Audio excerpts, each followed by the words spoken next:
Toronto college student was creating an artistic series touching on a very touchy subject, female menstruation, as opposed to male menstruation, right? Anyway, so Rupi Kaur wanted to basically draw attention to the fact that society is really afraid to talk about that time of the month for women. They're not necessarily against objectifying them, sexualizing them, or putting racy photos of them up on Instagram. But when it comes to putting up a picture like this one, well, Instagram doesn't like it so much. So this picture is part of a series, and it's a final project that the Toronto college student had to do.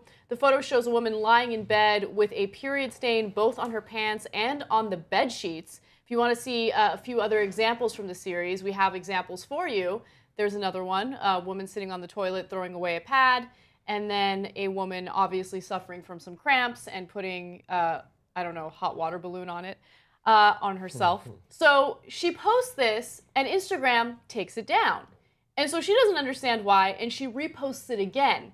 After she reposted it again, Instagram did the exact same thing. They said, hey, look, you're actually violating our community guidelines, and as a result, we got to take it down. This is the notification that she received. We removed your post because it doesn't follow our community guidelines.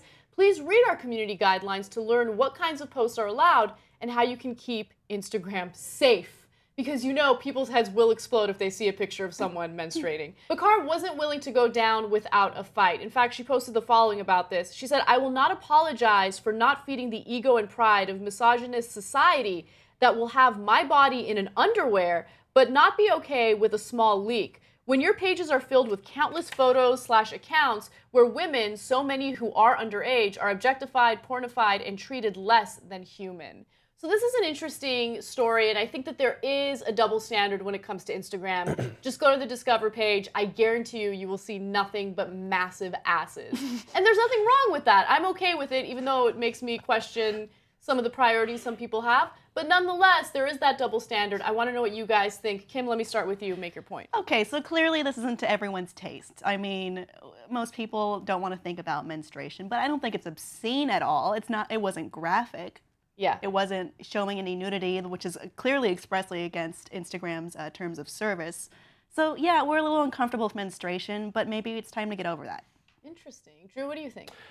I think, I mean, in so many words, art. You know, I feel like the way she portrayed it was somewhere where you can kind of think about it and be like, okay, from a guy's aspect, I'm not grossed out. It's not like I said, it's not graphic, like she said, but it's kind of like also, like, I read some of the quotes or what she was saying, it's beautiful and, you know, selflessness. And I mean, there's certain things where I'm like, okay, there's a point where I don't want to see like just blood in a toilet, you know, certain things. But then I could see how she's trying to portray it. That's why I'm kind of like on the fence about it. But I usually, usually blood or like a bloody rag, I'm not really going to say that's the tastiest thing to look at, but I'm saying it's nothing where I haven't seen worse. I've definitely seen worse stuff on Instagram. The tastiest thing to look at. I like the way that you describe that. Look, for the most part, I agree with both of you. I think that when it comes to creative censorship, you should have as little of it as possible. When it comes to artistic expression, you should allow people to express themselves as artistically as possible, as long as it's not harming anyone else. Right. In this case, I have to be honest, the photos made me uncomfortable, but it made me confront my own feelings and emotions, and I think that that's interesting. It's provocative.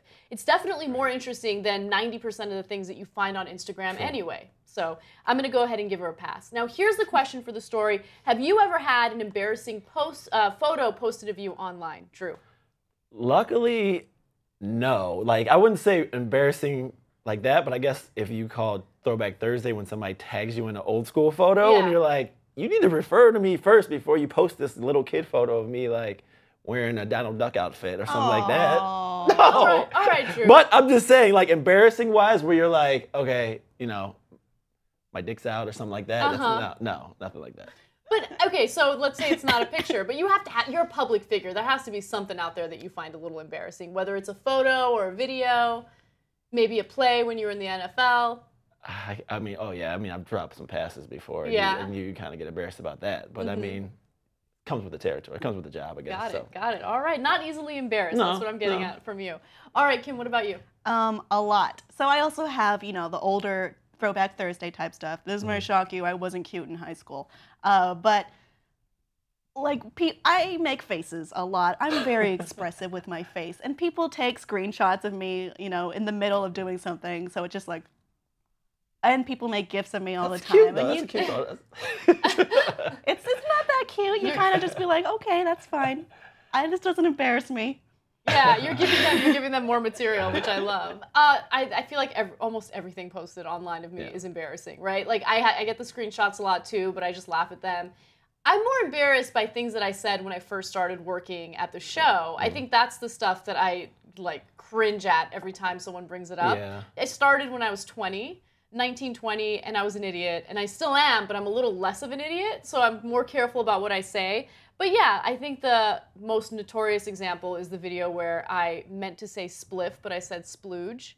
Oh, we say that all the time now. Oh, that was embarrassing. That was embarrassing. But yeah, you got to learn to laugh at yourself. For sure. I mean, I can even say, like, when I see old interviews and I'm like, what am I doing with my facial hair? Like, it's just like the old school, like, chin strap. I'm like, what am I doing with this thing? This looks like a creeper. I'm sorry. Exactly. Yeah. No, I totally feel you on that. Do you guys have any embarrassing photos or videos posted of you online? We want to hear about them. And also, what do you think about the picture that was posted on Instagram? Do you think Instagram was in the right by trying to take those pictures down? Do you find them offensive? We want to hear from you, so comment in the section below, and we'll see you soon.